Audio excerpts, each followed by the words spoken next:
I'm Master Corporal Glenn Slowick from Lower Sackville, Nova Scotia. I'm a meteorological technician currently posted to HMCS Athabascan. And I'm Sergeant Corey Johnson from Blacks Harbor, New Brunswick. I'm a meteorological technician currently posted to CFB Petawawa.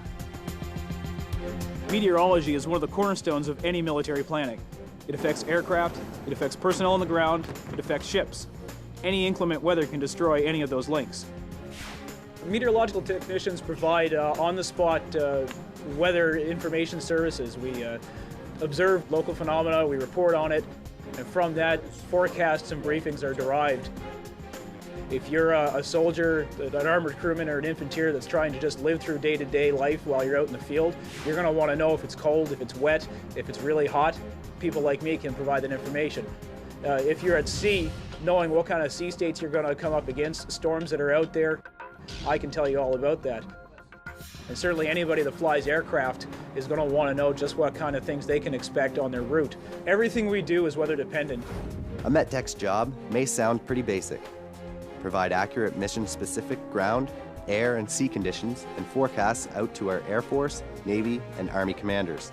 It's always been a level of comfort for commanders to be able to talk to a uniformed soldier. Our understanding of operational requirements does kind of give us an upper hand on being able to provide the best, most tailored information for their needs. There has to be a certain level of academic achievement to be a medtech. Definitely some sort of math or physics. You have to understand movement, energy, dynamics. You have to be able to think in 3 dimensions. Being mobile and deployable is a big thing for us. We go wherever our troops, ships, and air crews go, whether it's in the middle of the Atlantic or a forward operating base in Afghanistan. We are on ships, we have people with Air Force CF-18 and helicopter squadrons, and we have people throughout Canada doing ballistic meteorology with the artillery. They want to make sure they have the proper upper air data so they can hit the target they want to hit. It's not just a weather forecast, it's critical mission-specific information.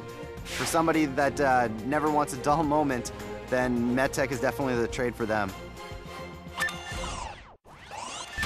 The coolest part of the job is the diversity.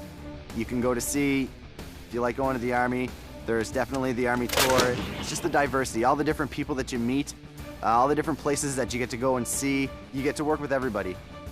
At the end of the day, when I can pull in all this information, distill it down to a very quick forecast, present that to the boss, and then actually see it come to fruition when you're out there. As well, offering those into a myriad of environments, such as being at sea, being in the desert, being in the Arctic.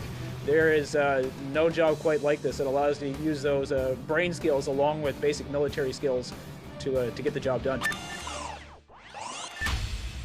After basic military training, meteorological technicians go to the Canadian Forces School of Meteorology in Winnipeg for about 6 months of trade-specific training. For the first half of the course, the focus is on surface observations, wind speeds and direction, and the operation and maintenance of meteorological equipment. After that, you'll learn briefing, how to present the information you observe to a user. It's very, very demanding. For today, mainly cloudy, extensive fog and mist, some periods of intermittent drizzle. You have to be a good communicator. You must be able to speak to an audience and be able to keep your train of thought and be able to adapt to changing situations at a moment's notice. Next slide. A lot of it is theory-based. Theory is a huge part of the trade. For example, for the Air Force, helicopters and fixed-wing aircraft can pick up icing. You've got to understand the theory behind icing and its possible effects.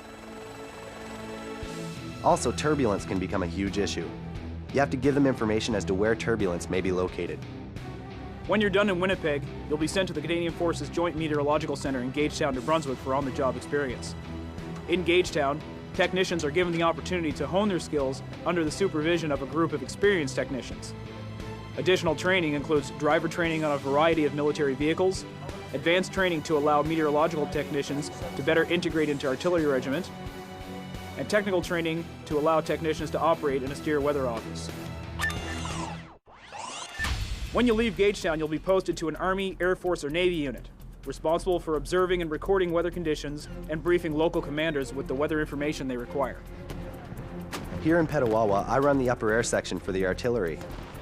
We go everywhere they go.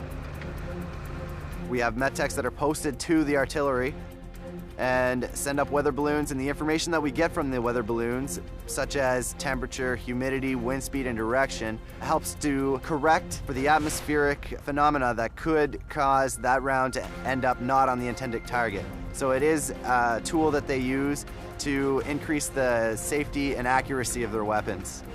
As your career progresses, there are always continuing courses in weather forecasting, upper atmosphere observations, and mission-specific assignments. The opportunities for travel are endless. You get to go to many new places, that you never would have thought your military career would ever take you. Radios, radar, navies. It's an excellent opportunity if you want to get out and see the world. Yeah, a real big thing for me was excitement. I mean, the Canadian Forces offers these opportunities that you can't find anywhere else. Visiting the world, helping out people, both in small and large scale operations. Really, I mean, if you like a life that moves and a career that moves with you, this is the place to be.